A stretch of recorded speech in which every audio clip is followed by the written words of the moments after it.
All right, everybody, welcome to Math with Grace.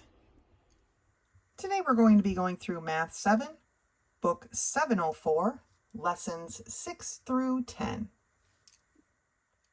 Lesson 6 begins on page 23, and it's titled Graphing Solutions Greater Than, Less Than, or Equal to.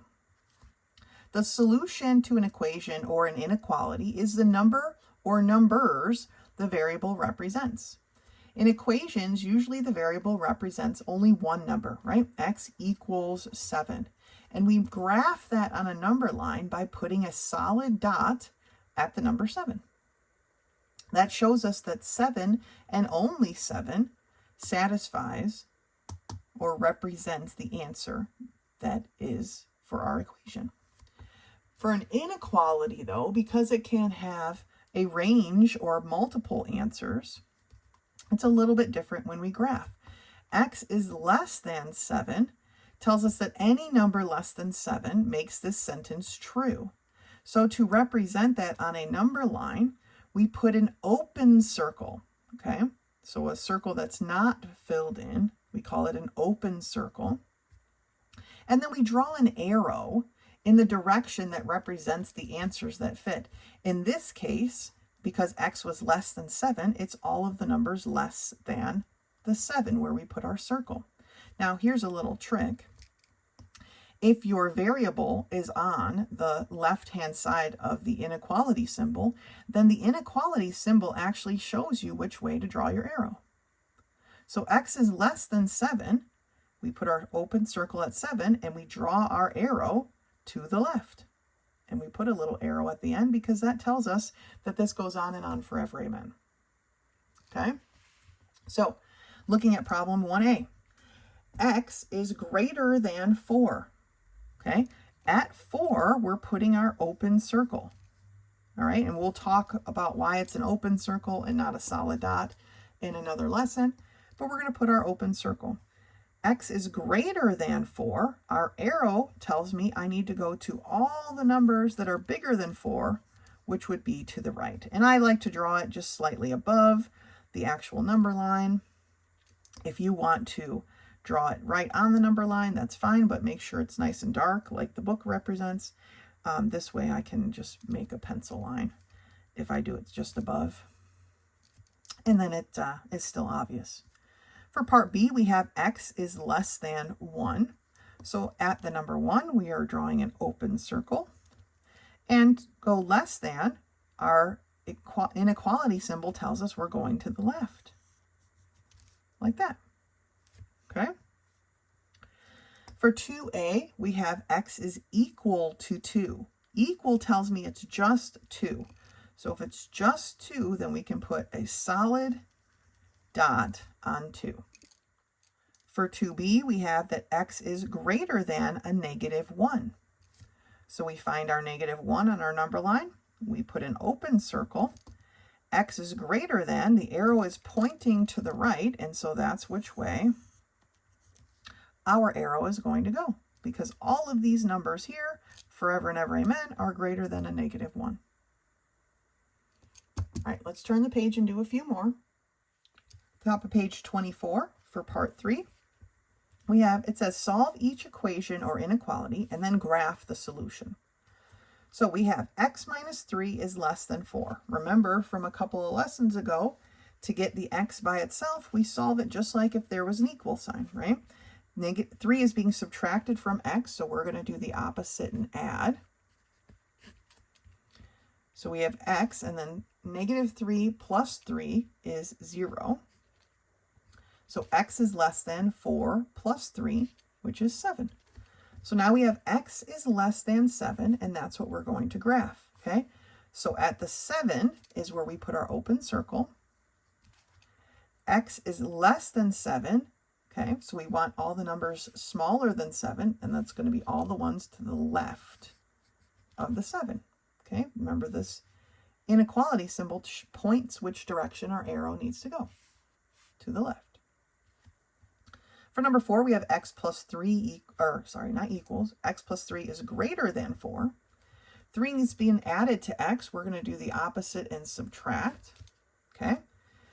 So we have X 3 minus 3 is 0. So we have x is greater than 4 minus 3, and 4 minus 3 is 1. So we have x is greater than 1. We come to our number line and find our 1 and put an open circle. We want x greater than 1, so we're going to be pointing our arrow to everything to the right of 1. Like that. Last one, x plus 3 equals 12. 3 is being added to x. We're going to do the opposite and subtract. So we have x, 3 minus 3 is 0. So x equals 12 minus 3, which is 9. X equals 9. So for this case, because we have the equal sign, we're going to find our 9 and put a solid dot, because x can only be 9. That's the only solution for that one. Okay? So remember, as long as your variable is on the left-hand side, the inequality symbol actually tells you which way your arrow should go. So it's pretty basic, but if you just think about it, x is greater than 1, so we want to show an arrow going the direction where everything is greater than 1. For this one, x was less than 7, so we want our arrow to go the direction that shows all of the things smaller than 7. Okay? That's it for lesson 6. Go ahead and finish the We Remember, and meet me back here when you're ready for lesson 7. Lesson 7 begins on page 27, and it's titled Percents in Story Problems, Dealing with a Remainder. Now it says, when you find what percent one number is of another, the answer is not always a whole percent. Now, basically what they're saying is sometimes you get a decimal percentage, right? And we've been working with changing decimal percentages to fractions, but most of the time the book is just going to ask you to round your answer to the nearest whole percent. You really need to make sure you're reading the instructions, okay? Now, remember, these percent problems we aren't quite doing exactly like the book likes to show using this percent proportion. We are reading the question and we are setting up our equation, and this will help us, as I've stated before, in the long run of understanding how to read a story problem, okay? So for problem number 1, 14 is what percent of 24? All right, I'm going to start writing this out as we read it again. 14, remember the word is in math represents an equal sign, okay? What percent? Do we know what percent it is? No, so that's our variable. The word of in math is multiplication. 24 is just a number. So here is the equation, the mathematical equation represented by this statement, this question. 14 is what percent of 24? The better we are at understanding these sentences and how to transfer them over to an equation, the better you will be in the long run for story problems, because they're never going to go away. Life is a story problem, right? Regular, everyday life, as much as we like to think, oh, we never need math, and life is a story problem, okay? Now, how do we solve this, okay? 14 equals x times 24. We need to get x by itself. It's being multiplied by 24, so we're going to do the opposite and divide both sides by 24. 24 over 24 is a 1, so now we're at x is equal to 14 over 24, right? That can be reduced, but the question is what percent?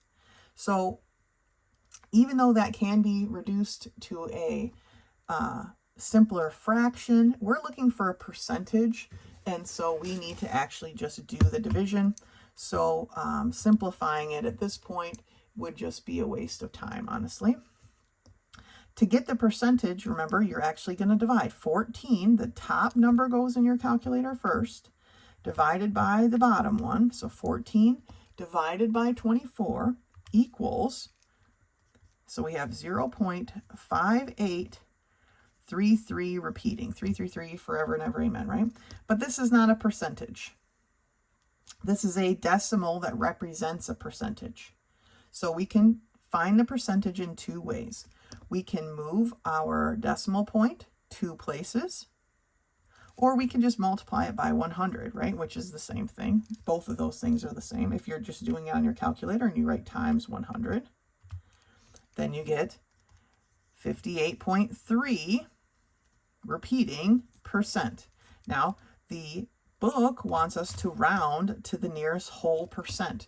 So we're rounding an 8 based on a 3. Is the 3 going, is it enough to bump this 8 up at all? It isn't. So the answer is 58%. Okay. 14 is 58% of 24. We just substituted this back in here for that, and that makes sense. Let's take a look at the next one. 32 is what percent of 60? So now let's write it out. 32 is an equal sign. We don't know the percentage, so that's our x. The word of means to multiply, and 60. Okay, 32 is what percent of 60? Let's figure it out. X is being multiplied by 60, so we're going to do the opposite and divide both sides by 60. Okay, so now x is equal to, I'm just going to rewrite it here, 32 over 60. But then we need to just do the math on our calculator because we're talking about a percent. So 32 divided by 60 equals 0.53 repeating. Again, we can move our decimal 2 places and get our percentage. This is a decimal that represents a percent. We're going to move our decimal 2 places and we get 0.nothing, silly me. 53.3 repeating percent, right? Because remember, the repeating tells me the 3 goes on and on forever, amen. They want the nearest whole percent, so I'm rounding a 3 based on a 3. Again, this 3 is not enough to bump us up, so we round down to just 53%. Okay? 5 is what percent of 7? I'm starting to run out of space a little bit here, so I'm going to have to bump it down, but let's write it out, right? 5 is represented with an equal sign. What percent? We don't know, so that's our variable. Of means multiply, and then the number 7. So 5 equals x times 7. We want x by itself. It's being multiplied by 7, so we're going to do the opposite and divide both sides by 7, okay? So we have x is equal to 5 divided by 7. Again, grabbing our calculator. We take 5 divided by 7, the numerator divided by the denominator, and we get 0.714. That's enough because we're going to be rounding to the nearest whole percent, right? Let's move our decimal 2 places. So we have 71.4%. Rounding a 1 based on a 4, we have to round down. So still 71%. Okay?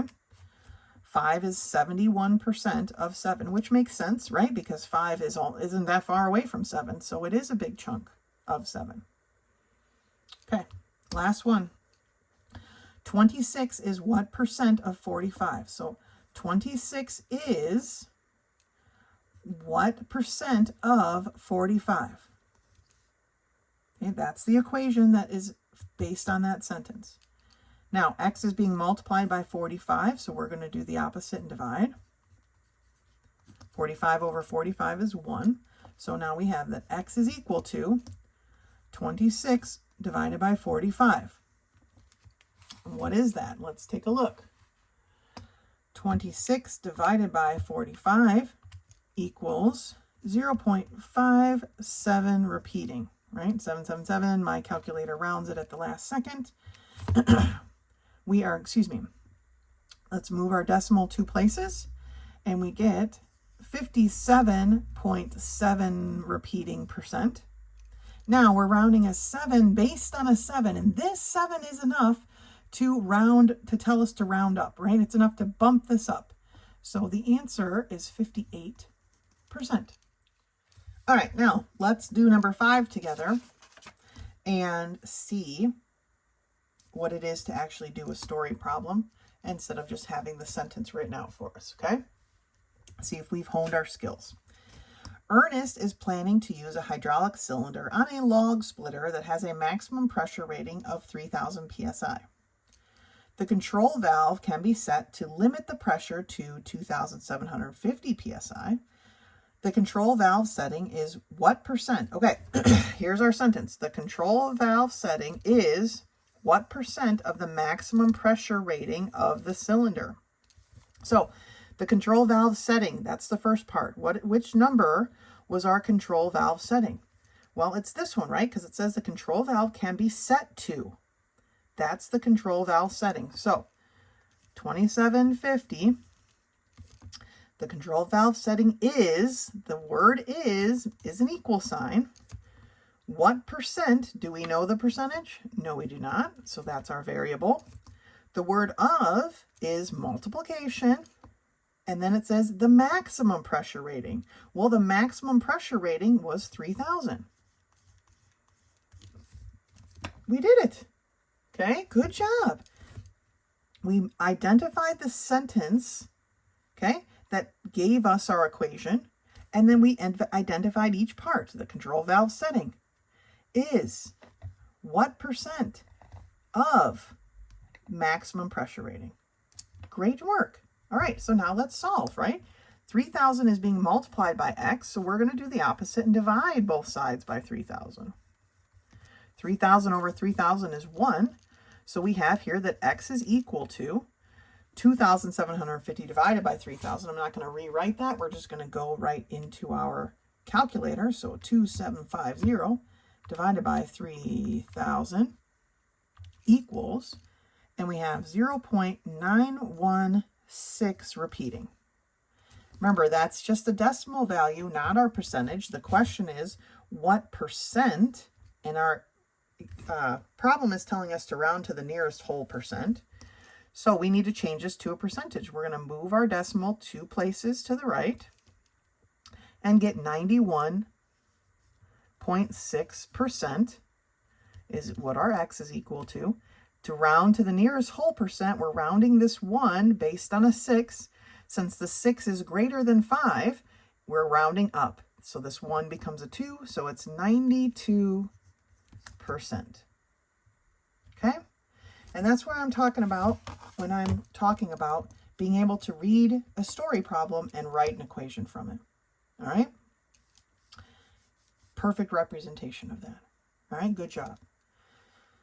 So, keep practicing with our little sentences they give us. And as we practice with that more and more and more, reading what's here, changing it over to equations, we'll get better and better at these story problems. All right? That's it for lesson 7. Go ahead and finish the rest of the We Remember and meet me back here when you're ready for lesson 8. Lesson 8 begins on page 32, and it's titled Finding Missing Angle Measures in Triangles. It says you've learned that the sum of the angles of a triangle always equals 180 degrees. You can find the measure of one of the angles of a triangle if you know the other 2 measures. Okay? One thing to note, I think we talked about it earlier in the year, but remember this little box here in a corner of a triangle represents 90 degrees, okay? That tells us this is a right angle, and right angles are always 90 degrees. So even though technically they've only numerically listed 1 angle measure, we actually know 2, because this is a 90-degree angle. So to figure out the measure of angle C, we would take 180 and subtract 90 and subtract 30, and we would get the measure of angle C. Now here they've added A and B and then subtracted. Whatever method works best for you, okay? There's many ways to measure a triangle in math, All right. So to find the missing angle measure, add the measures of the angles you know and subtract them from 180. If you took 180 minus 45 minus 80 on your calculator, that would work just as well. But what they've done here is they've taken these two measures that they know and add them together, and then subtracted that answer from 180 to get the measure of angle K.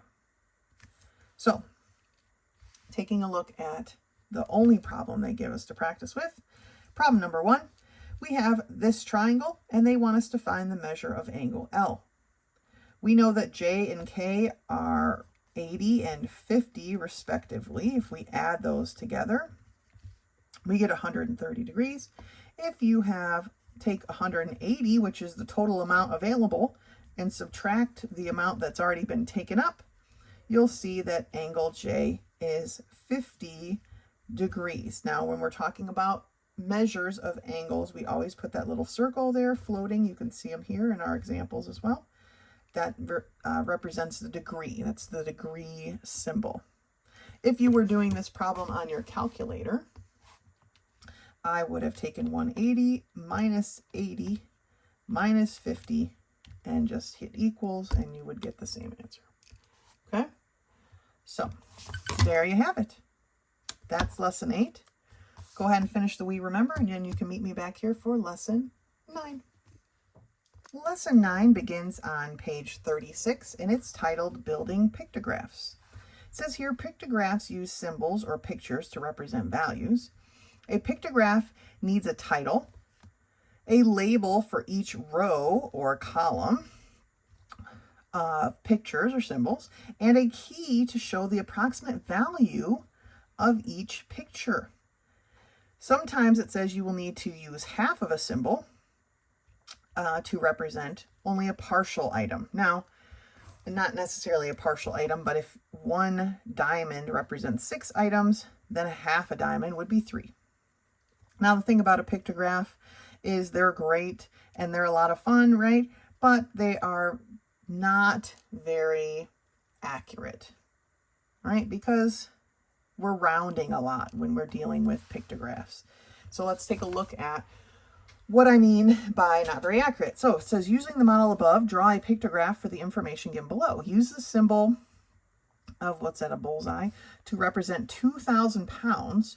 Round each weight to the nearest 1,000 pounds. Okay, so right there, as soon as you have to round something, it's not as accurate as it should be. And so pictographs are fun and they're nice, but they are not accurate. Okay, and it says some will need the half symbol.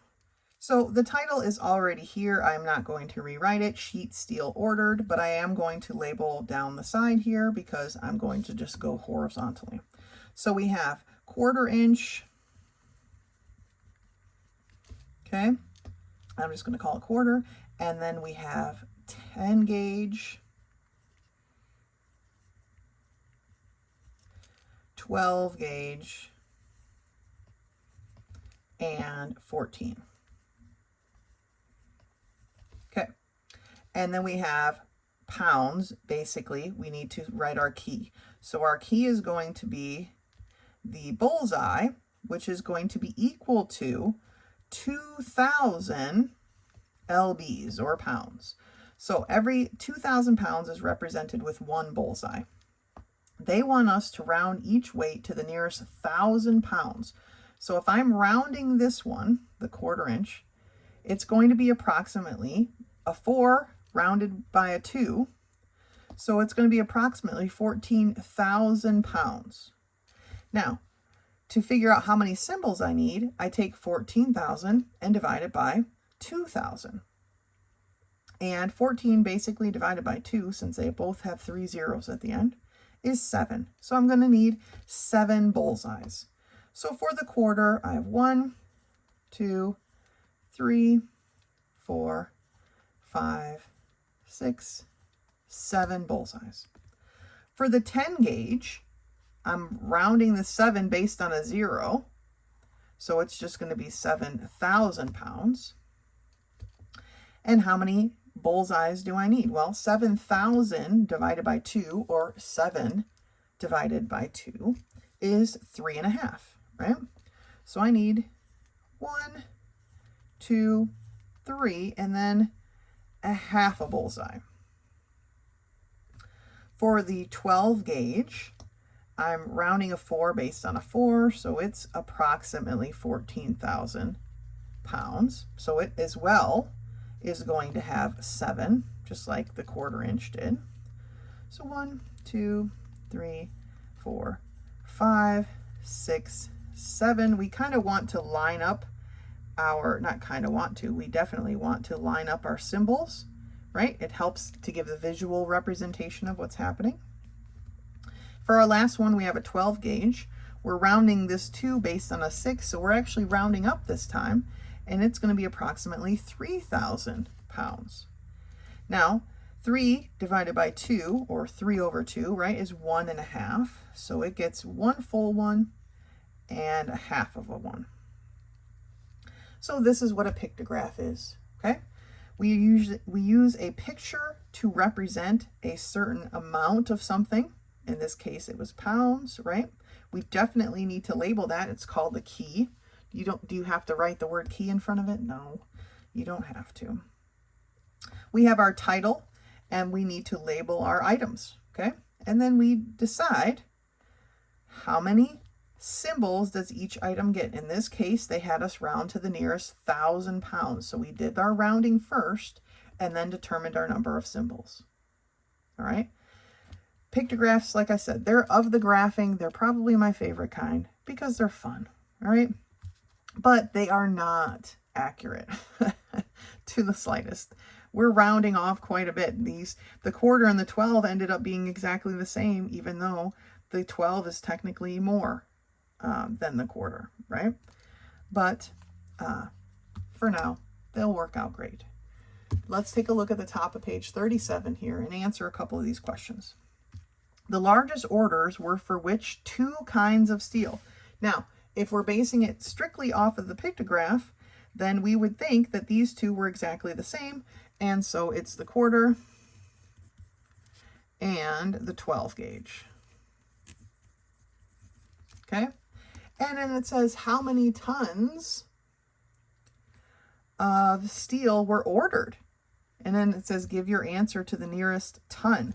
So what we're going to do is we're going to count up our circles. So we have 1, 2, 3, 4, 5, 6, 7, 8, 9, 10, 11, 12, 13, 14, 15, 16, 17, 18, and then these 2 halves together make 19. So we have 19 pictures times our 2,000 pounds, because that's what our picture represents, right? So we have 19 times 2,000. I'm going to just drop my zeros down. 2 times 9 is 18. And carry the 1. 2 times 1 is 2, plus 1 is 3. So based on the pictograph alone, 38,000 tons. Okay, was what was ordered. So all we did was add up all of our pictures. Because we had these 2 halves, we added them together and made one whole, you know, and then we multiplied that by our key of 2,000 pounds to get a total of 38,000 tons, which again is an estimate. That's it for lesson 9. Go ahead and finish the We Remember. Remember that at the end of that is your quiz 2, which is found in the back of your book. If you have any questions, please do not hesitate to contact me. Otherwise, until next time.